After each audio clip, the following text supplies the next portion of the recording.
신약성경 로마서 16장 4절, 그들은 내 목숨을 위하여 자기들의 목까지도 내놓았나니 나뿐 아니라 이방인의 모든 교회도 그들에게 감사하느니라. 다시 한 번 더 우리 16장 4절 말씀 한 구절 다 함께 읽도록 하겠습니다. 그들은 내 목숨을 위하여 자기들의 목까지도 내놓았나니 나뿐 아니라 이방인의 모든 교회도 그들에게 감사하느니라. 아멘.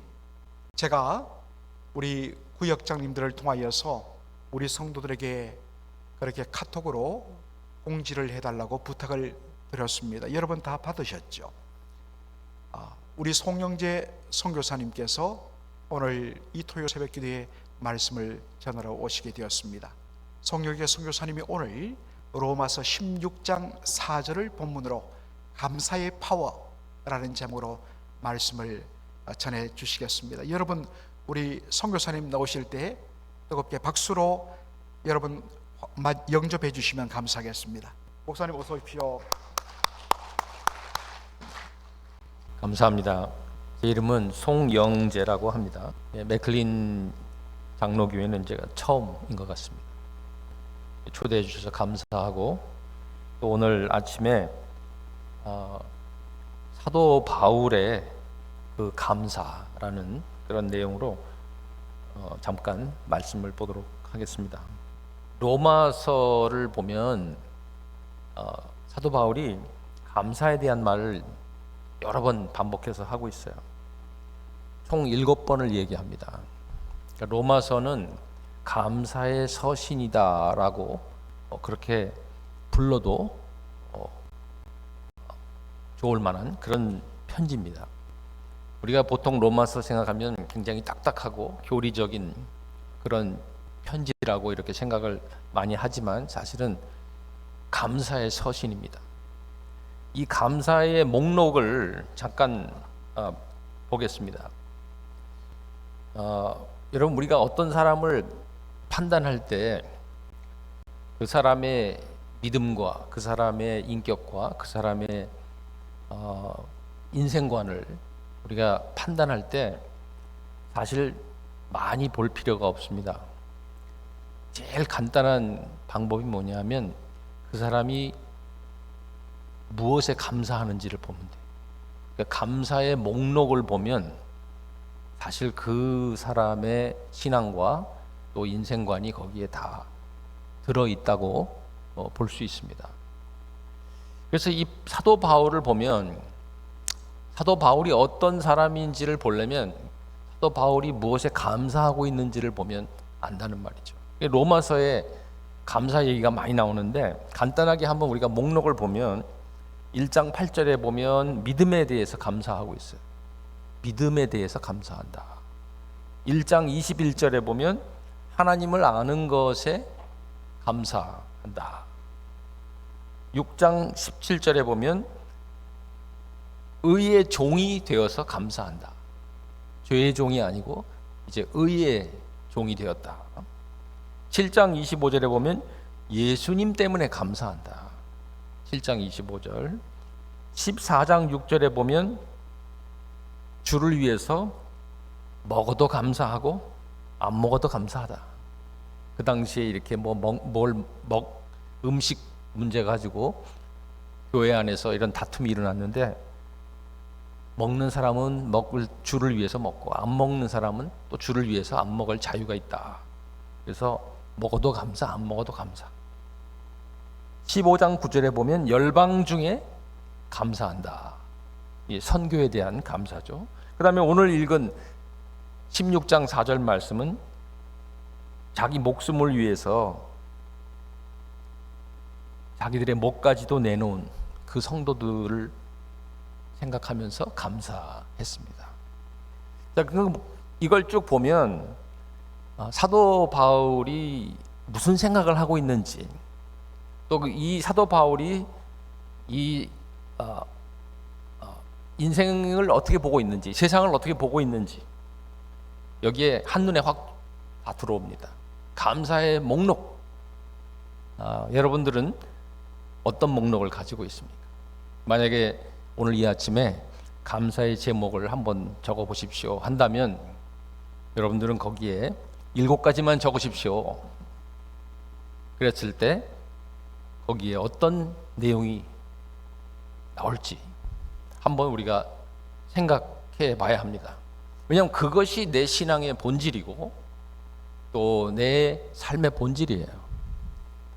무엇에 감사하고 있는지 거기에 가치관이 다 들어있어요. 로마서에는 사도 바울의 인생관, 신앙관, 가치관이 들어있는데 그것은 바로 감사다. 어떤 분이 그런 말을 했어요. 우리가 하는 일의 보상은 무엇을 얻었느냐가 아니고 내가 어떤 사람이 되었느냐, 이것이 보상이다. 그런 말을 했어요. 참 멋진 말입니다. 우리가 목회를 하든 선교를 하든 또 교회에서 봉사를 하든 또 어떤 직업을 가지고 일을 하든 그 우리가 하는 일의 보상, 리워드, 그 보상은 무엇을 얼마나 많이 얻었느냐가 보상이 아니고 그 일을 통해서 내가 어떤 사람이 되었느냐, 이게 진짜 보상이다. 그리고 거기에 대표적인 건 뭐예요? 감사죠. 감사가 나와야 비로소 사람이 된 거예요. 하나님의 자녀가 된 거고 예수 그리스도의 제자가 된 겁니다. 그래서 바울은 우리가 보면 고난도 많이 받고 또 참 이 가장 극심한 그런 어려움 속에서 복음을 전했지만 감사의 사도였습니다. 감사가 끊이지 않았던 거예요. 오늘 이 아침에도 우리 감사의 목록이 풍성하기를 주의 이름으로 축원드립니다. 두 번째로 보면 그러면 이 감사의 그 기준이 뭐냐? 감사의 기준이 있을 거 아닙니까? 어떤 기준을 놓고 우리가 감사할 건지 말 건지를 결정을 이제 하게 됩니다. 그럼 이 감사의 기준은 어떻게 정하는 것일까? 이 바울은 감사의 기준을 어떻게 정했을까요? 그것은 바로 자기 인생의 목표가 뭐냐에 따라서 감사가 결정이 된다는 겁니다.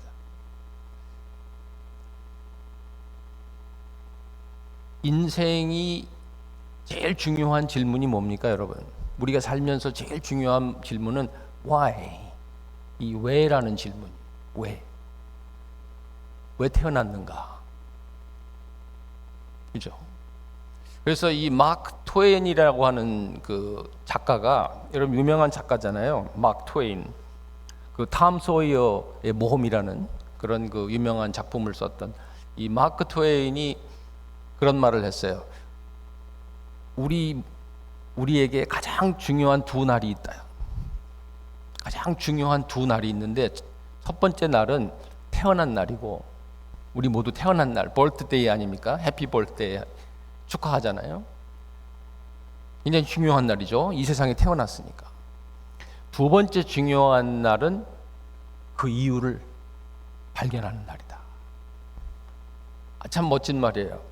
첫 번째 중요한 날은 태어난 날이고 우리 버스데이고 생일이고, 두 번째 중요한 날은 그 이유를 발견하는 날이다.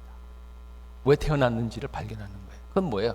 자기 소명이죠.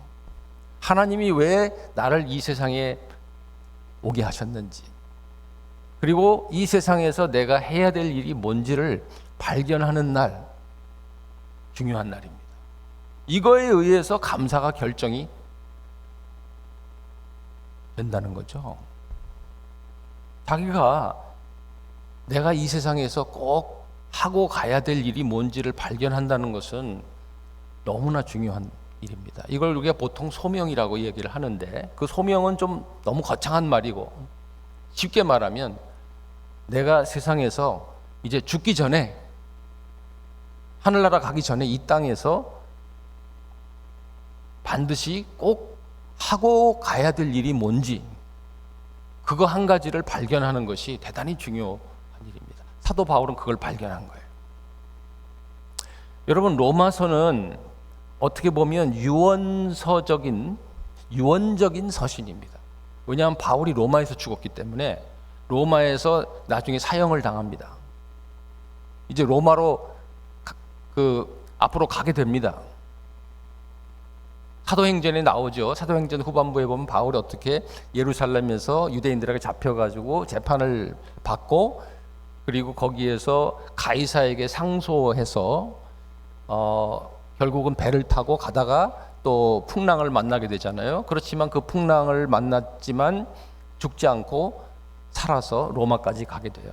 그리고 사도행전 28장의 맨 마지막에 로마에 도착해서 자기가 살던 조그만 셋집에서 사람들이 찾아오고 거기서 사람들을 모아놓고 예수 그리스도와 하나님 나라에 대해서 담대하고 거침없이 가르쳤다.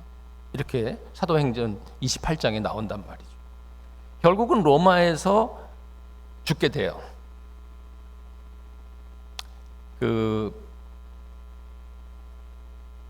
베드로는 우리가 보통 알기에 로마에서 십자가에 거꾸로 매달려 죽었다, 이런 이야기가 있습니다. 바울은 참수를 당했을 것이다 라고 전해져 내려옵니다. 왜냐하면 로마 시민은 십자가에 안 달아요.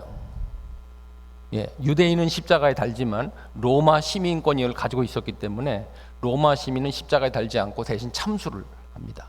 그러니까 바울은 참수당했을 것이다 라고 이렇게 전해 내려오는데, 어쨌든 죽은 곳은 로마예요.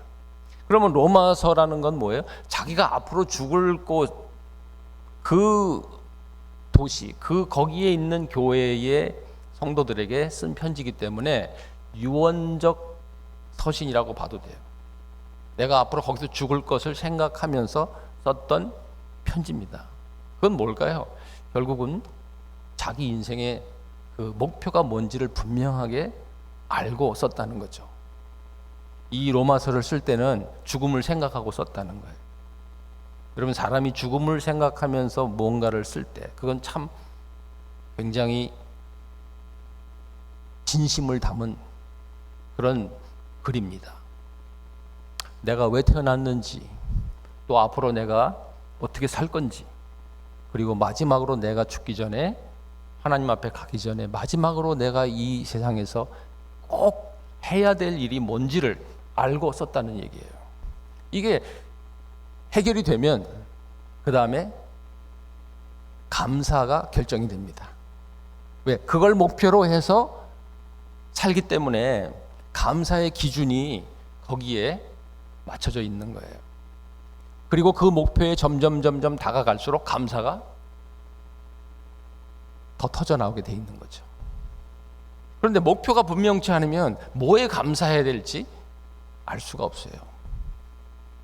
목표가 분명치 않을 때는 여러분, 감사의 조건이 분명치 않다는 거죠. 그러면 아무거나 일단 나를 편하게 만들어주는 것에 감사하게 된다는 거죠. 근데 그건 아니잖아요. 우리가 무조건 편하기만 하고, 무조건 우리가 더 많은 것을 소유하고 더 많은 것을 가지는 것으로 감사하는 존재는 아니거든요. 우리는 하나님의 자녀들이야. 그러니까 목표가 있어야 돼요. 이게 소명이죠. 바울에게 이게 있었어요. 그러니까 기준이 분명한 거예요. 여러분, 한번 오늘 이 아침에 기도하시면서, 여러분, 우리는 다 죽습니다. 그렇죠? 죄송합니다. 이게 죽는 얘기를 해서. 그렇지만 다 죽습니다. 그러니까 사실 죽는 거에 대해서는 별로 이견이 없어요.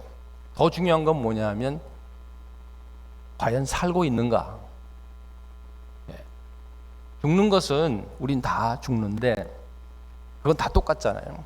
그런데 과연 우리가 살아있을 때 목표가 뭔지, 이게 더 중요한 문제죠. 그러면 언제 죽어도 사실 우리는 감사할 수 있어요. 사도 바울처럼 나는 사는 것이 그리스도고 죽는 것도 유익하다 그랬잖아요. 빌립보서에. 죽는 것도 유익하다. 왜? 목표를 완수하고 하나님이 주신 이 땅에서의 어떤 사명을 내가 잘 감당하고, 그 다음에 하나님께서 부르실 때 간다면 여한이 없다, 후회가 없다, 감사하다, 그렇게 고백한 거죠. 내가 이 땅에서, 세상에서 꼭 한 가지 하고 내가 가고 싶다. 그게 뭘까? 한번 그 질문을 오늘 아침에 기도하시면서 던져보시기 바랍니다. 한 가지를 꼭 내가 더 해야 할 일이 뭔가? 그러면 굉장히 이제 중요한 일이 되겠죠. 뭐 큰 일이 아니라 중요한 일이죠. 세 번째로, 감사의 그 파워는 어디서 나오는 걸까? 그럼 감사의 그 어떤 그 근원, 감사의 그 어떤 그 소스가 뭐냐? 그건 하나님의 은혜죠. 하나님의 은혜를 깨닫는 순간 감사하게 되는 거예요. 하나님의 사랑을 내가 받았다고 생각하는 순간 감사가 나오게 되고, 하나님의 용서를 받았다고 확신하는 순간 감사가 터져 나오게 돼요. 그래서 감사의 그 근원은 하나님의 은혜입니다. 믿습니까, 여러분? 하나님의 은혜를 그 마음속으로 깨닫는 그 순간 감사하지 않을 수가 없죠. 하나님의 사랑을 내가 받고 있다라고 생각하는 순간 사람은 변하는 거예요. 여러분, 사랑받고 있다고 생각하는 것처럼 중요한 게 없습니다. 자식들은 부모님의 사랑을 받고 있다라고 느껴야 돼요. 마찬가지예요. 우리는 하나님의 자녀니까 하나님의 사랑을 받고 있다고 생각하면, 확신하면 그때부터 감사가 나오게 돼 있어요. 용서. 바울은 어떤 사람이에요? 교회를 핍박하던 사람, 그리스도인들을 핍박하던 사람, 그리고 다메섹으로 가다가 부활하신 주님을 만났어요. 그래서 이 부활은 바울에게 있어서 대단히 좀 굉장히 퍼스널한 사건이었을 거예요. 왜냐하면 예수님을 만났을 때 부활하신 예수님을 만났거든요. 땅에서 예수님이 이 지상에서 만난 게 아니고 부활하신 예수님을 만났어요. 다메섹으로 가다가 바울아 사울아 사울아 불러서 거기서 만났잖아요. 그러니까 이 예수님의 부활 사건은 바울에게 특별히 아주 그 굉장히 개인적이고 또 퍼스널한 그런 경험이고 사건이었을 거예요. 그래서 부활 얘기를 바울이 많이 합니다. 로마서에도 부활 얘기를 합니다. 특별히 6장 같은 데는 바울이 그 얘기를 하잖아요. 우리가 예수님과 함께 십자가에 죽고 또 함께 살았다. 연합해서 그와 합하여 죽고 또 합하여 살게 되었다. 이런 말을 하잖아요.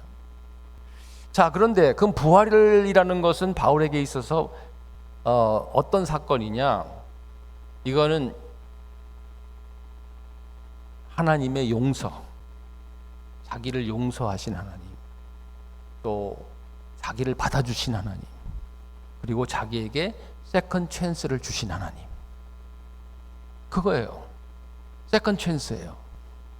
바울의 이 감사는 아마 구체적으로 말하면 부활하신 주님이 자기를 만나서 자기 같은 죄인을 용서하시고 받아주시고 다시 한번 기회를 주셨다. 그래서 바울이 고린도전서 15장에 보면 내가 사도 중에 제일 꼴찌다 그렇게 얘기해요. 사도 중에 내가 제일 꼴찌. 사실 꼴찌가 아닌데, 그죠? 그러자 자기가 볼 때는 꼴찌예요. 자기가 교회를 핍박했거든. 그리스도인들을 핍박했단 말이에요. 감옥에 집어넣었단 말이죠. 에베소서 3장에 보면 성도 중에 제일 꼴찌다 이렇게 얘기해요. 자기가 성도 중에 제일 꼴찌다. 사실 꼴찌가 아닌데 그러나 자기가 생각하기에는 꼴찌다 이거예요. 자기만큼 성도들을 괴롭힌 사람이 어디 있겠냐. 나만큼 교회를 핍박한 사람이 어디 있느냐? 나만큼 주님의 이름을 욕되게 한 사람이 어디 있냐?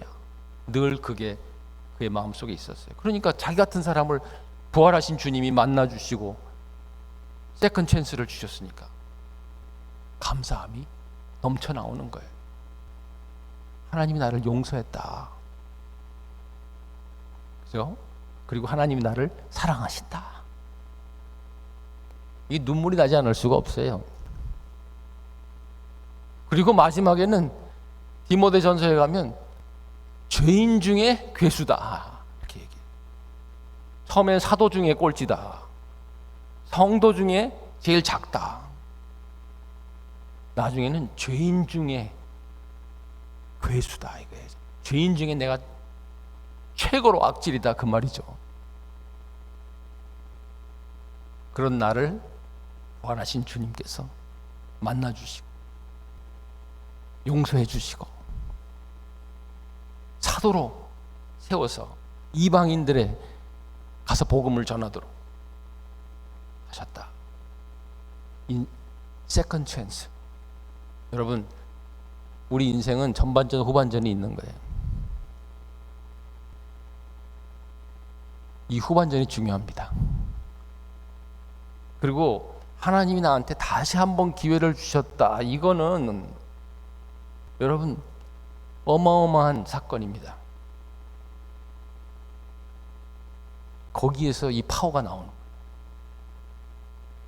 이 파워는 물질이나 뭐 실력이나 이런 데서 나오는 게 아니고 감사해서 나오는 거예요. 이 감사한 사람은 못 막습니다. 이건 뭐 안에서 그냥 나오는 거기 때문에 내면에서 이 넘쳐나는 이 감사, 이 파워는 가장 위대한 거죠. 바울이 그걸 갖고 있었다. 그러니까 바울의 무슨 어떤 그 학력이나 바울의 스펙이나 또 뭐 바울이 그 어떤 이런 유대인 히브리인 중에 히브리인이고 뭐 베냐민 집하고 뭐 쭉 나오잖아요. 그 스펙이 이런 거 다 소용없는 거예요. 다 배설물. 이런 건 다 배설물이다. 부활하신 그리스도가 나를 만나 주셨다. 그러니 뭐 바울이 자기 인생을 그냥 송두리째 갖다 드리는 거죠. 아깝지 않은 거예요. 이제 주님을 위해서 무엇을 해도 아깝지 않은 거예요. 그래서 내게는 사는 것이 그리스도고 또 그리스도를 위해서 죽는 것도 유익하다. 감사의 파워, 하나님의 사랑, 하나님의 용서, 그리고 하나님의 부르심.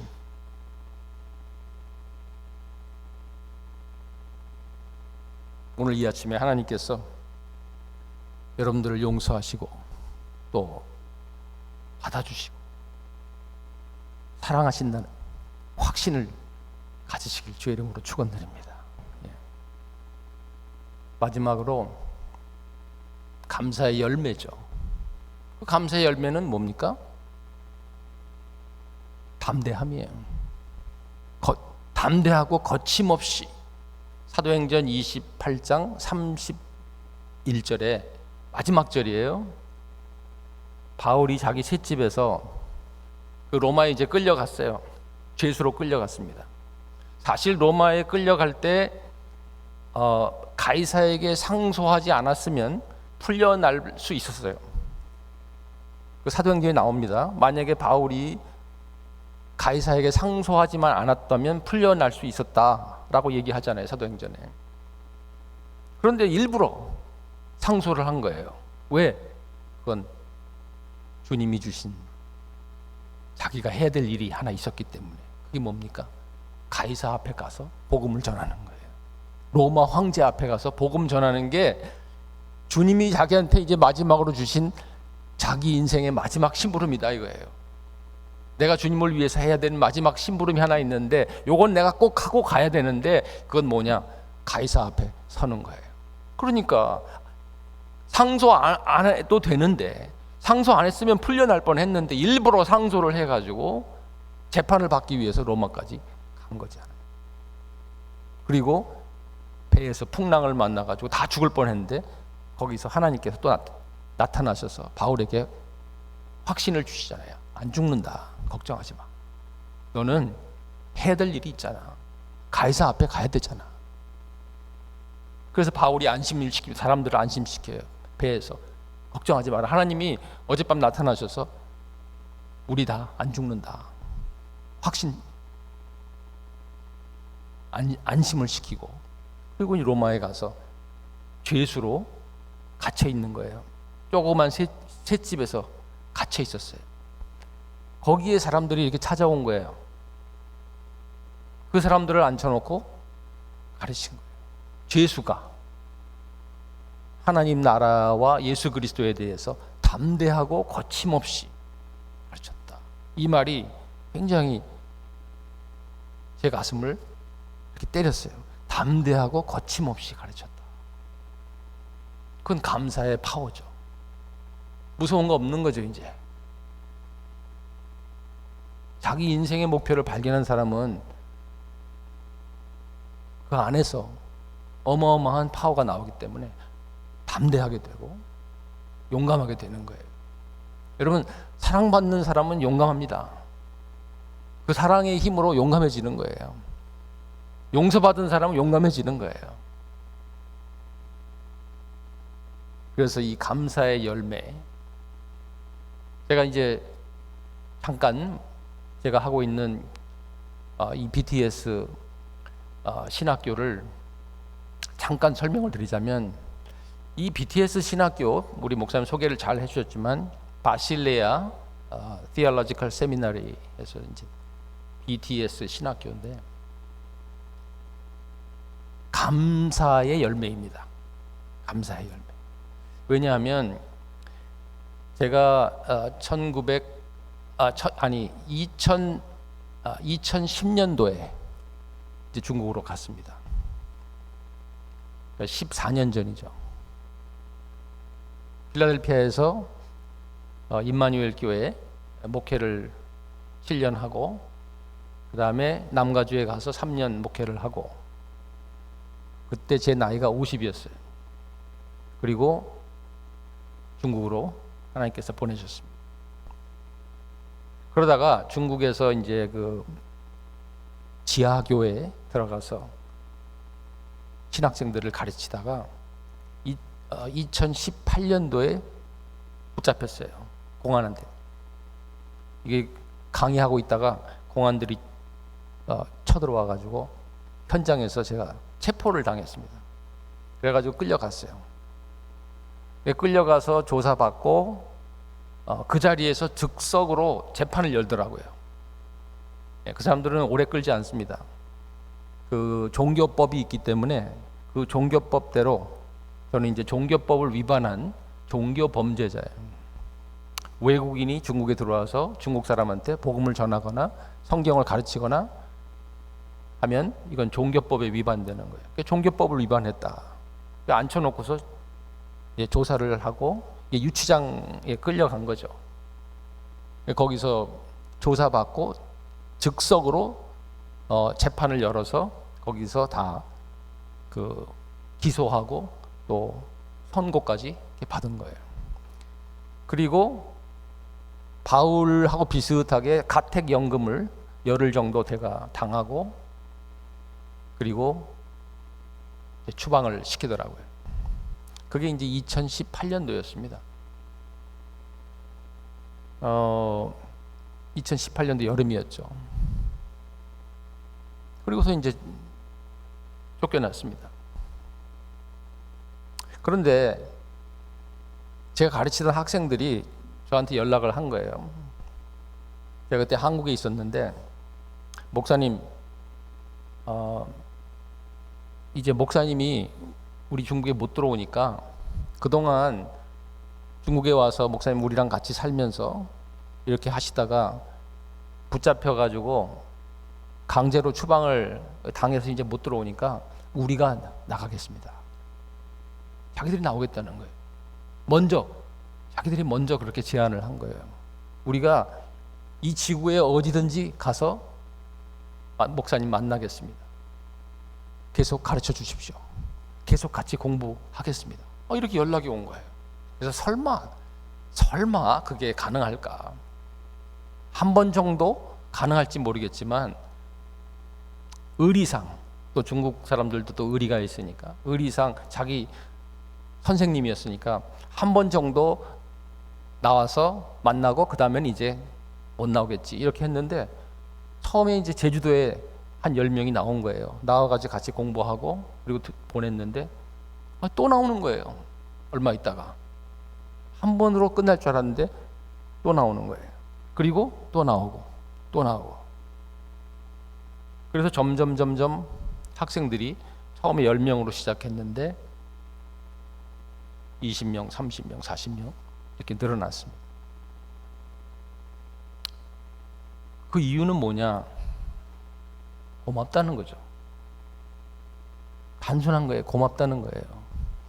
목사님이 중국 땅에 들어와서 살다가 그것도 자의로 떠난 것도 아니고 공안한테 잡혀가지고 재판까지 받고 강제로 추방 당했으니까 이제는 우리가 간다. 고맙다는 얘기죠. 그렇게 시작이 된 학교입니다. 그리고 나서 이제 한 1년 조금 넘게 제주도에서, 서울에서, 말레이시아에서, 또 태국 치앙마이에서 다 막 나와가지고 공부하고 또 들어가고 공부하고 들어가고. 그러다가 이제 코로나가 터진 거예요. 한 1년 조금 넘게 하다가 아시는 것처럼 2020년 1월 그때 딱 코로나가 터지면서 학생들이 못 나오게 됐죠. 하지만 이제 그때 여러분들 아시는 것처럼 줌이 막 시작되었잖아요. 처음에는 줌이 막 어색했지만 지금은 줌이 전혀 어색하지 않습니다. 아주 당연하고 그냥 뉴 노멀입니다. 그래가지고 그때 이제 못 나오니까 줌으로 하기 시작해가지고 학생들이 점점 더 늘어나가지고 처음에 맨 처음에 10명으로 시작해서 한 1년 정도 그 같이 만나가지고 현장에서 공부 이렇게 하다가 코로나 터지고 못 나오니까 줌으로 이제 하게 된 거예요. 그리고 이제 작년부터 다시 오픈돼가지고 작년에 이제 다시 오픈됐잖아요. 또 중국이 오픈돼가지고 또 다시 나오기 시작합니다. 그래서 서울에서 또 제주도에서 이제 돌아가면 또 태국에서 나와서 또 공부합니다. 그리고 줌도 같이 하고. 지금은 양쪽을 다 합니다. 줌도 하고 현장도 하고. 이렇게 해가지고 학생들이 수백 명이 된 거예요. 처음에 10명으로 시작했어요. 지금 수백 명이 됐어요. 엄청난 하나님의 은혜죠. 저는 다 끝났는 줄 알았어요. 모든 게 끝났다고 생각했는데 재판받고 강제로 추방당했을 때 이제 중국 선교는 끝이다 라고 생각했는데 하나님은 끝난 게 아니에요. 여러분, 우리가 끝났다고 생각할 때 하나님은 시작하십니다. 그 참 하나님의 미스터리예요. 근데 끝났다고 생각할 때까지 하나님께서 놔두시는 거예요. 완전히 절망하도록, 완전히 거의 포기 상태에 가도록. 그때 하나님이 시작을 하시는데 그 시작의 그 동기는 감사예요. 감사. 그 우리 학생들이 고맙다. 목사님 고맙다. 이제 우리 턴이다. 그래서 우리가 이제 나가겠습니다. 그렇게 해가지고 지금 여기까지 이제 오게 됐어요. 오늘 아침 시간이라 긴 말씀은 더 못 드리지만 이게 감사의 열매. 저는 지금도 공안한테 감사합니다. 공안한테 감사해야 돼요. 왜냐하면 아무것도 아닌 내가 아마 중국에 있었으면 그냥 조용히 거기서 지내고 있었을 텐데 이걸 나를 잡아가지고 재판하고 추방을 시키는 바람에 엄청나게 이 사역을 크게 만들어 준 게 공안입니다. 하나님이 공안을 쓰신 거예요. 그 사람들은 우리를 못하게 하려고 한 거지만 하나님은 그걸 통해서 더 크게 역사를 하신 거잖아요. 이게 하나님의 일하시는 방식. 근데 감사다. 감사의 파워다. 여러분, 이 감사의 파워로 남은 인생을 사시기를 주의 이름으로 축원드립니다. 예, 감사하는 자에게 하나님께 역사하시고 또 이 감사를 통해서 사람들이 변하게 되고 이 감사를 통해서 작은 일이 하나님께서 축복하셔가지고 이 열방의 모든 민족들이 복음으로 돌아오는 통로로 사용하게 되실 줄로 믿습니다. 오늘 이 아침에 하나님께서 감사의 은혜를 주시기를 주의 이름으로 축복합니다. 하나님, 오늘 이 아침에 잠시 사도 바울의 이 감사에 대해서 말씀을 나누었습니다. 로마서를 쓸 때 정말 자기가 앞으로 순교하고 앞으로 죽을 것인지 알면서 이 서신을 쓰면서 그 안에 감사의 풍성한 제목들을 나누었듯이 우리도 이제 우리의 남은 인생에 편지를 쓰면서 우리 삶의 그 인생의 서신을 써내려가면서 그 안에 감사가 넘치게 하옵소서. 우리 인생의 후반전 하나님께 다시 한번 기회를 주셔서 이 땅에서 우리가 꼭 하고 가야 될 일이 무엇인지 하나님 앞에 기도하고 또 응답 받을 수 있게 하여 주시옵소서. 감사하고 지금도 살아계셔서 우리를 위해 하늘에서 중보하시고 또 하나님 우편에서 우리를 위해서 끊임없이 기도하시는 우리 주 예수 그리스도 이름으로 기도하옵나이다.